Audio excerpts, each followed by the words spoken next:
Assalamualaikum warahmatullahi wabarakatuh, kawan-kawan ruang hampa dimanapun teman-teman berada. Masih bersama saya Idris Firmansyah, dimana pada kesempatan kali ini kita kedatangan seorang tamu yang bernama Mbak Liana. Selamat malam Mbak Liana. Malam. Gimana kabarnya? Alhamdulillah baik. Alhamdulillah baik. Iya, Mbak Liana ini dulu pernah hadir juga di Kembara Sunyi, dan kali ini coba kita ulik lagi kisah-kisah misteri Mbak Liana yang masih belum disampaikan di Kembara Sunyi waktu itu. Ya, dulu kan kita sempat ini Mbak Lia, cerita rumah Mbak Liana yang di Pacet kalau nggak salah ya. Nah, sekarang ini mau cerita apa lagi nih Mbak Liana? Jadi gini, aku di Surabaya kan juga tinggalnya itu di rumahnya saudara. Mungkin mau cerita yang di rumah situ aja. Oh, yang di Pacet itu berarti rumahnya siapa? Kalau di Pacet itu rumah orang tua. Oh, yang di Surabaya ini? Yang di Surabaya rumahnya saudara. Oh, iya. Berarti yang di Surabaya ini berarti ya? Gimana ini? Kayaknya ini sudah menggebu-gebu. Kalau misalnya yang di Surabaya itu mungkin karena daerah rumahku itu jalan raya ya. Jadi maksudnya itu ya banyak banget yang lalu lalang, nggak terlalu horor-horor banget. Tapi di sini hal mistisnya itu karena di sebelah rumahku ini awal mulanya kejadian hal-hal kayak gitu itu awal mulanya di sebelah rumahku ini ada rumah kosong. Sebenarnya nggak kosong sih, ada pasangan kakek nenek yang tinggal di situ, tapi mereka meninggal, akhirnya dibiarin sama pihak keluarganya kosong. Nah, di dalam rumah itu ada kayak tamannya itu di dalamnya ada pohon besar tapi bukan beringin, cuma dia batangnya besar gitu. Nah, habis gitu, itu kan benar-benar jadi posisinya itu ini rumah aku, terus ini rumahnya orangnya, belakangnya rumah aku itu juga rumah orangnya. Jadi rumah orangnya itu letter L gitu. Letter L. Nah, habis gitu itu setelah beberapa tahun rumah ini dibeli oleh salah satu perusahaan franchise itu untuk membangun suatu pertokoan kayak gitu. Otomatis kan semuanya harus dirobohkan termasuk sama pohon-pohonnya. Nah, mungkin karena di situ pohon, terus karena letter L dan rumahnya bener-bener tembok besar jadi lembab kali ya. Jadi di situ banyak banget yang tinggal di situ. Ketika proses perobohan rumah itu, mereka pindah ke rumahku semua. Mereka itu siapa? Mereka yang tidak terlihat. Oh, yes. Jadi mereka itu pindahnya ke rumahku. Efeknya itu mama aku sering ketindihan, adik aku sering ngigo dan lain sebagainya macamnya. Pokoknya ada banyak banget hal-hal aneh. Nah, ketika pertokoan itu sudah berdiri, ternyata yang di belakang rumahku ini itu ada satu dibuat tempat buat gensetnya toko itu. Jadi buat jaga-jaganya kalau misalnya si pertokoan itu mati lampu. Nah, otomatis karena dia di tempat genset dan itu tempatnya di belakang yang pasti jarang di lalu lalangin orang, mereka ada beberapa yang pindah di situ. Ada beberapa yang karena mamaku sering banget ketindihan dan lain sebagainya macamnya, akhirnya papaku ngambil tindakan untuk manggil seseorang buat dibawa keluar. Tapi yang gak mau dibawa keluar ini, dia tinggalnya balik ke situ lagi. Mungkin di tempat genset itu kayaknya itu dulu tempat pohonnya sih atau apa gitu ya. Pokoknya itu di pojokan gitulah. Nah, habis gitu selang beberapa minggu, 3 mingguan kayaknya, pokoknya nggak sampai 1 bulan, itu ada pegawainya, salah satu karyawan tokonya yang kesurupan. Akhirnya dibawa ke rumahku, karena istilahnya tetangga yang paling deket itu rumahku. Nah, waktu di situ posisi papaku itu lagi keluar kalau nggak salah. Nah, itu yang nolongin itu tetangga sebelahku, tapi dibawanya ke rumahku. Di situ ditidurin tapi dalam posisi mata kebuka. Nah, habis gitu aku turun nih, aku kan tinggal di lantai 2, lantai atas, dianya di bawah kan. Aku waktu turun aku lihat, oh yaudah lagi ada kejadian lah. Terus habis gitu aku lihat aja kenapa orang ini, kenapa, cuma soalnya maksudnya setelahnya si satu karyawan ini ada lagi karyawan yang didatengin. Jadi nggak hanya satu karyawan yang kena, ada beberapa.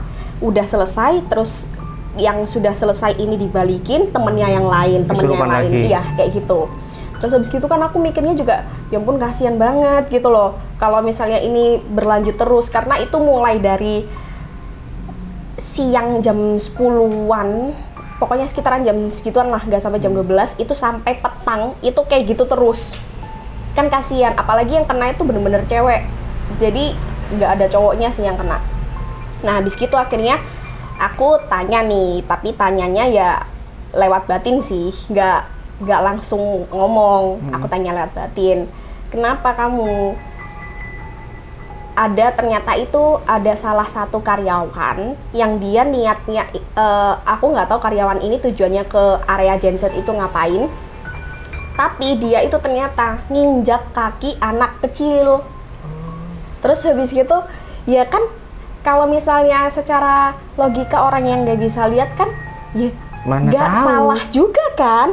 Terus akhirnya ya udah, bukan aku sih yang ngebilangin waktu itu. Jadi kebetulan mbakku juga bisa. Mbakku akhirnya bilangin, lah kenapa kamu marah? Orang dianya nggak tahu. Ya seharusnya kamu yang harusnya ya udah maklumin aja karena dia nggak tahu gitu. Terus dia ya nggak bisa kayak gitu. Bilangnya tuh kayak gitu, nggak bisa kayak gitu, kan dia yang salah. Kenapa dia nginjek kakinya? Lah kan nggak tahu. Ya udah sekarang maunya apa? Ternyata dia minta syarat yang aneh-aneh. Nah dari situ papaku dan yang lain jangan diturutin. Soalnya kalau misalnya syaratnya diturutin, dia bakalan netep terus di situ. Memang lunja. Ya, akhirnya ada orang yang datang, orang lain yang datang itu buat nyembuhin. Aku nggak tahu siapa yang datengin, mungkin dari pihak tokonya ya. Nah habis itu dia bilang, udah mbak nggak apa-apa. Dia akhirnya itu minta sisir. Dia sebenarnya minta banyak banget sih, tapi yang diturutin akhirnya minta sisir itu. Ya udah, sisirnya waktu itu dia apain ya? Cuma dibuat mainan doang sih, maksudnya dia pengen megang sisir, udah abis gitu ya udah udah selesai gitu aja. Nah setelah itu beberapa bulan kemudian sering kejadian ini mati lampu di rumahku. Mati lampunya bukan karena mati lampu pemadaman listrik, jadi mati lampunya itu karena bener-bener lampu kamar tuh pecah. Jadi pecahnya itu karena yang penjaga rumahku ini dia tengkar sama tengkar sama yang lain yang dari luar. Jadi ternyata itu ada yang mau ngapa-ngapain keluargaku gitu. Jadi makhluk yang ada di rumahmu itu istilahnya itu melindungi keluargamu gitu ya, dari makhluk-makhluk yang di luar itu. Iya. Nah, habis gitu sebenarnya itu sebelumnya itu aku udah ditandain lewat mimpi sih. Jadi mimpi itu entah itu yang kayak tenggelam atau apa, tapi kan maksudnya ya karena aku ngerasa kayak oh itu mimpi biasa kali. Ya udah nggak aku gubris, ternyata bener itu pertanda kayak gitu. Nah habis gitu akhirnya karena akunya dan keluargaku nggak ngegubris, ya akhirnya itu coba masukin adikku, karena di antara semua keluargaku yang paling gampang dimasukin tuh adikku, karena adikku tuh gampang buat nggak fokus anaknya, dan kebetulan dulu itu dia kecil itu juga pernah kemasukan, jadi udah bolong istilahnya, udah lubang. Ya udah makanya kenapa dia yang gampang dimasukin. Tapi karena sempat dihalang sama penjaga rumahku, yaitu akhirnya lampu rumahku pecah. Dan itu nggak hanya sekali dua kali, beberapa kali sampai kita itu bosen buat beli lampu rumah. Terus sampai itu tempat rumahnya ini entah konslet atau gimana ya, pokoknya dipasangin lampu itu udah nggak nyala lagi. Jadi akhirnya kita pakai lampu buatan. Itu Liana tahu langsung nggak bagaimana sosok yang ada di situ? Kalau misalnya sosok yang ada di situ itu aku taunya itu mungkin yang hanya di sekitar rumah, maksudnya yang kayak masukin si karyawan itu, terus penjaga rumahku, kayak gitu doang sih. Kalau yang ngirimin aku nggak tahu. Apa sosoknya seperti apa? Kalau misalnya yang jaga rumah ada dua, di depan tangga sama di dapur. Kalau yang di depan tangga tuh cewek, kalau yang di dapur tuh cowok gede hitam gitu. Kalau yang biasa merasuki ini karyawan toko itu? Kalau yang biasa merasuki karyawan toko itu kan di rumah sebelah. Rumah sebelah itu lebih ke cewek sih. Kayak kunti gitu. Kayak gitu. Cuma kan di situ ada banyak, nggak hanya dia doang. Kayak ada yang anak kecil juga. Perkampungan gitulah ya. Terus ada lagi, Li? Kalau misalnya ditanyain ada lagi sih banyak kayaknya ya. Ini mau yang gimana Yang nih? paling berkesan waktu di rumah itu selain bola lampu tadi itu. Kalau yang misalnya paling berkesan sih sebenarnya malah bukan bola lampu ya. Karena istilahnya mungkin karena aku sudah pernah melalui beberapa, jadi aku sudah terbiasa. Malah yang paling berkesan tuh waktu adikku kesurupan. Gimana ceritanya? Karena istilahnya kayak ya waktu itu aku kecil banget, masih kecil ya TK kayaknya, kecil banget kok, belum SD. Nah waktu itu aku ada nih temen TK ya, kita tetanggaan. Nah habis itu aku ajak dia ke rumah nih. Waktu itu aku masih ngaji Iqra, jadi aku sama dia belajar ngaji Bismillahirrohmanirrohim, ngajinya anak kecil gitulah. Nah habisnya ngaji itu tiba-tiba itu kan posisi adikku tidur. Nah habis gitu tiba-tiba adikku bangun nih. Terus habis gitu dia bilang panas. Astagfirullah, nggak boleh gitu. Namanya anak kecil. Ya udah aku kira itu dia kenapa ya. Ternyata adikku, tapi di situ posisi mata adikku tuh merah banget. Bener-bener kayak matanya orang yang sakit mata tuh loh. Jadi merah banget. Udah, kenapa? Mata kamu kenapa? Enggak apa-apa. Mataku nggak apa-apa, panas, nggak usah ngomong, panas, nggak usah ngaji. Loh, kan ini nanti ini mau soalnya di tempat ngajiku itu sebenarnya kalau misalnya mau naik tingkat itu ada kayak tes gitulah, makanya kita belajar lagi kan. Nanti ada tes istilahnya kayak gitu. Nggak usah ngaji, panas. Ya udah aku kirain biasa aja ya. Terus habis gitu dia ternyata beneran marah banget dong, panas. Nah di situ aku sama temanku cuma kenapa? Nggak tahu. Kenapa? Nggak tahu. Mungkin karena masih kecil ya kita ketakutan. Habis itu dia tidur. Udah tidur. Bener-bener tidur. Habis adikku tidur ini temanku bilang, aku pulang ya, aku takut.